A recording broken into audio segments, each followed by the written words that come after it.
ፖሊስ አባቷንና ሁለት ጓደኞቿን ጨምሮ ከ200 በላይ በሚሆኑ በጎ ፈቃደኞችና ከላይ እየበረሩ በሚፈልጉ ሄሊኮፕተሮች እየታገዘ የወንዙን ዙሪያና የኔፕቱን ከተማ ጓዳ ጎድጓዳ ሳይቀር ከባድ አሰሳ እያደረገ ነው። በብርዱ የተነሳ ትግሉ እልህ አስጨራሽ ቢሆንም ቀዝቃዛውና ሞገደኛው የሻርክ ሪቨር ወንዝ ሳይቀር በሰለጠኑ የውሃ ውስጥ ጠላቂዎች እየተበረበረ ይገኛል። በሚያስገርም ሁኔታ ሁሉም ያለ መታከት ለረጅም ጊዜያት ቢለፋም የጠፋችውን የ19 ዓመት ወጣት ምትኳ ስምጥ ማወቅ ስላልተቻለ ፍለጋው ተስፋ አስቆራጭና አስቸጋሪ በሆነ መልኩ ወደ መጠናቀቁ እየተቃረበ ነው። ሳራ አስተርን ፍለጋ።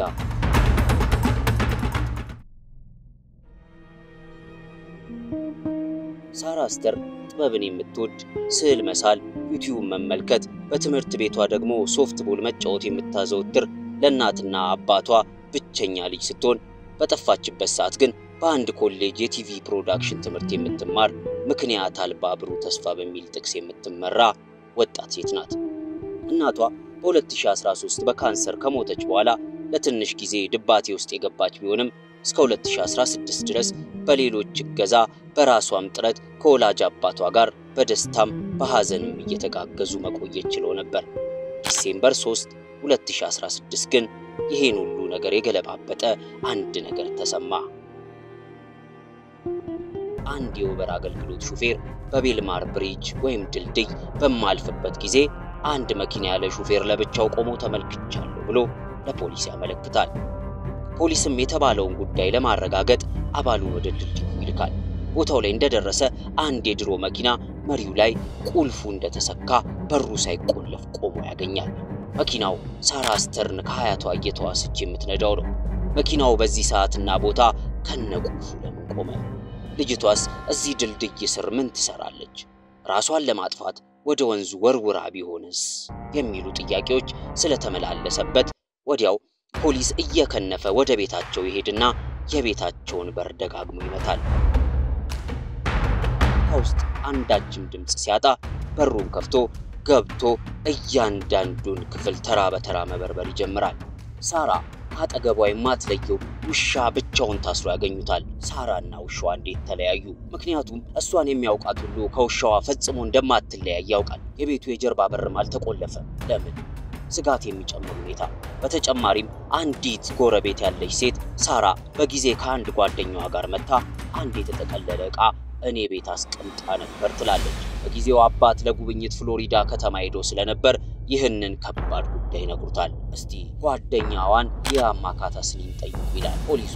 በቀጥታ ወደ ሕፃንነት ጓደኛዋ ሊየም ቤት ጉዞ ያደርጋል። ጓደኛው ሳራ እሱ ጋር እንዳለች ስልክ እንዲደውልላትና በመጨረሻ ጊዜ መቼ እንዳያት ይጠይቀዋል። ሊየምም በፍጹም የለችም፣ ስልኬንም የት እንደጣልኩት አላውቅም፣ መጨረሻ ጊዜ ያገኟት ግን ዲሴምበር 2 ስራ ከመግባቴ በፊት በ4:45 ፒኤም አካባቢ ነው ይላል። ታዲያ ያየባት መጥፎ ስሜት ወይ የነገረች ችግር አለ ወይ ብሎ ይጠይቀዋል። አባቷ በጣም ክፉ ሰው ነው፣ ከርሱ ለማምለጥ ወደ ካናዳ መሄድ ትፈልጋለች እና በዚህ ምክንያት ድብርት ውስጥ ነች በማለት ይናገራል። ፖሊሱም ሳራ ያለችበት ስላልታወቀ በአጋጣሚ ካገኛት ያለችበትን እንዲያሳውቅ ያስረዳውና ዕለቱ በዚህ ይጠናቀቃል። ፖሊሶች በነጋታውን በድጋሚ ወደ ሊየም ቤት ጎራ ብለው እባክህ በዚህ ቅዝቃዜ ሰዎችን አሰማርተን እየፈለግናት ነው፣ የምታውቀው ነገር ካለ አትደብቀን አሉት። ሊየም ግን አባቷ ከላይ እንደሚያዩት አይደለም፣ ልጅቷ ከርሱ ለማምለጥ የማትፈነቅለው ድንጋይ የለም፣ የዕለት ዕለት ህልሟ ነው በማለት የትላንትናውን ቃል ደገመ። ግራ የገባ ነገር አባትየው እንዳይጠረጥሩት በከተማው ጭራሽ አልነበረም። አባቷም ጉዳዩን ከሰማበት ቅጽበት ጀምሮ ከፍሎሪዳ ኒው ጀርዚ ድረስ በጭንቀት እየነዳ መጥቶ ፍለጋውን ተቀላቅሏል። ሳራን ፍለጋ ሁሉም ተሰማርቷል። ነገር ግን አንዳች ጠብ ያለ ነገር አልተገኘም። ይህም ከፖሊሶች ጋር ጣቢያ ሄዶ ቃሉን ለመስጠት ስለተስማማ ወደ ፖሊስ ጣቢያ ወሰዱትና ማነጋገር ጀመሩ።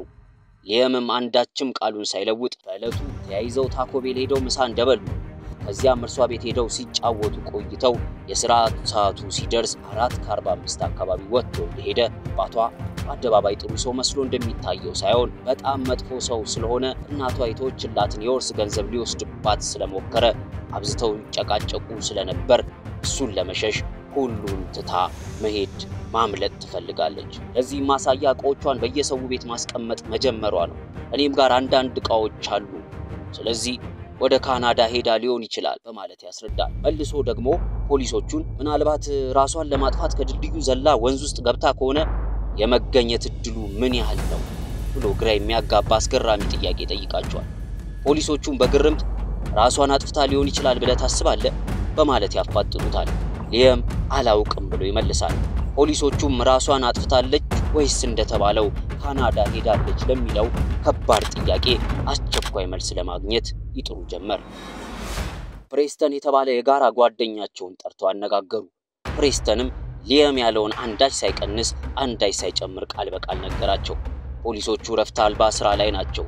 ስለዚህ መልስ ለማግኘት በራሳቸው መንገድ ማጣራት ቀጥለዋል። መኪናው የተገኘበት ድልድይ ጋር ያለው የሴኩሪቲ ካሜራ አይሰራ፣ አናዳጅ ጉዳይ። ነገር ግን አንድ የጎረቤት ካሜራ በርቀት የነሳራን ቤት ያሳያል። በሊየም ቃል መሰረት ወደ ቤት ሲገቡ እርሱ ወደ ስራ ለመሄድ ሲወጣ ያሳያል። የሥራ ቦታው ካሜራ ላይም እንዲሁ ሲገባ ይታያል። በስተመጨረሻም 5:45 አካባቢ የሳራ መኪና ወደ ኋላ ሲወጣ ይታያል። በርግጥ ካሜራው ርቀት ስላለው እሷ ትሁን ሌላ ሰው የሚነዳው ለማወቅ አይቻልም። መኪናው በዚህ የጎረቤት ካሜራ ለመጨረሻ ጊዜ ሲወጣ ከታየ በኋላ ባለቤት እንደሌለው ድልድዩ ላይ በጥቆማ ተገኘና ከባዱና አስጨናቂው ሳራን ፍለጋ ተጀመረ። ምርመራው ቀጥሏል። ፖሊሶቹ መቆፈር ያለባቸውን ሁሉ ጉድጓድ እየማሱ ነው። በአካባቢው የሚገኙ የሴኩሪቲ ካሜራዎች ሁሉ እየተበረበሩ ነው። ምሳ የበሉበት የታኮ ቤል ካሜራ ታየ። ሳራና ሊየም አብረው ናቸው። ከምሳ በኋላ ግን ወደ ቤት ከመምጣት ይልቅ ቀጥታ ወደ ባንክ በመሄድ ከግል ተቀማጭ ሳጥን ውስጥ $7000 አውጥታ እንደነበር ይደርሱበታል። ሁሉንም ነገር ሳይደብቅ በአግባቡ የነገራቸው ሊየም ባንክ ገብታ እንደነበር ለምን እንደደበቃቸው ግራ ይገባቸዋል። በዚህ የተነሳ ከባድ ጥርጣሬ ውስጥ ስለገቡ ጠየቁት። ከመኪና ውስጥ ሳልወርድ ስለጠበቅኳት ባንክ ውስጥ ምን እንዳደረገች አላውቅም አላቸው። ሙሉ ለሙሉ ለማመን ስለተቸገሩ በድብቅ ይከታተሉት ገቡ። ፖሊሶቹ ራሷን አጥፍታለች ወይም ደግሞ ወደ ካናዳ ሄዳለች በሚሉት ሁለት ሐሳቦች ላይ በመዋለል አጣብቂኝ ውስጥ ገብተዋል።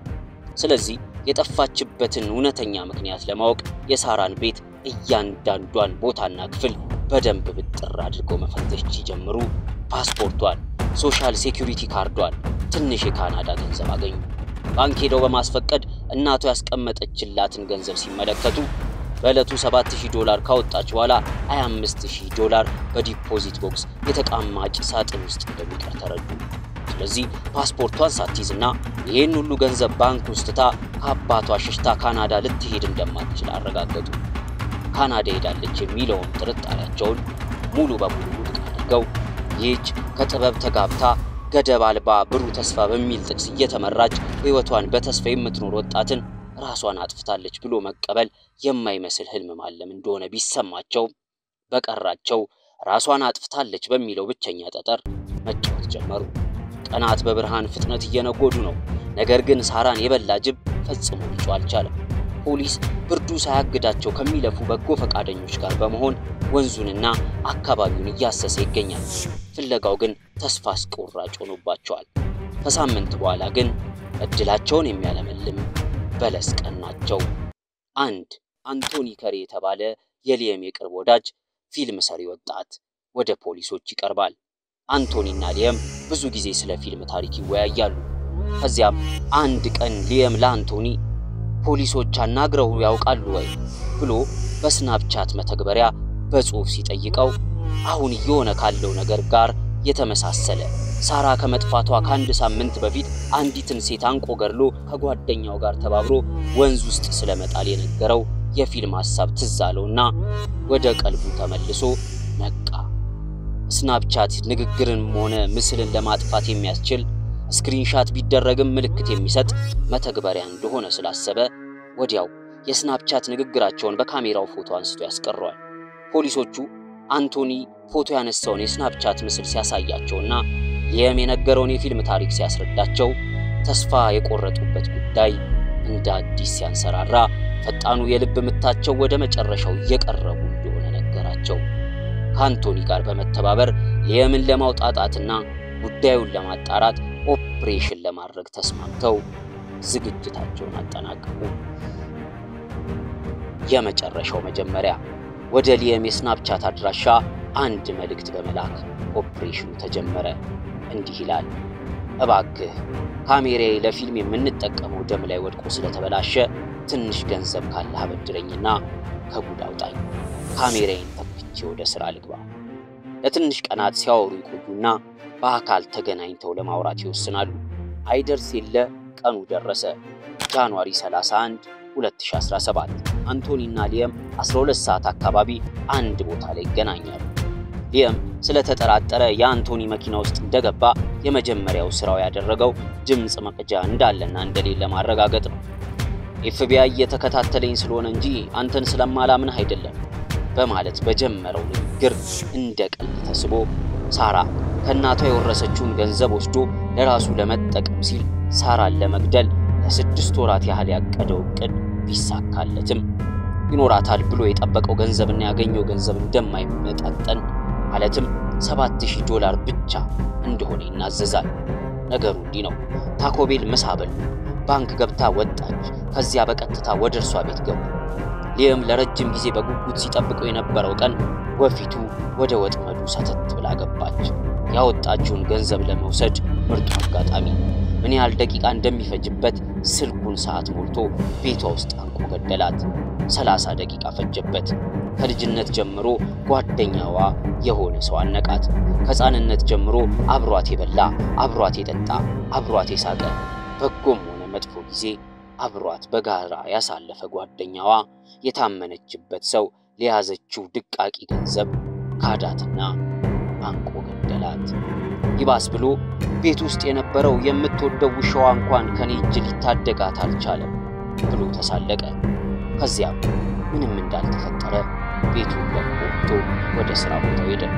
እርሱ ከወጣ በኋላ በእቅዱ መሰረት ጓደኛው ፕሬስተን ሬሷን የቤቷ ጀርባ ባለ ቁጥቋጦ ውስጥ ደብቆት ቆየና ሊየም ስራ ቦታ ቆይቶ ተመልሶ መጣ።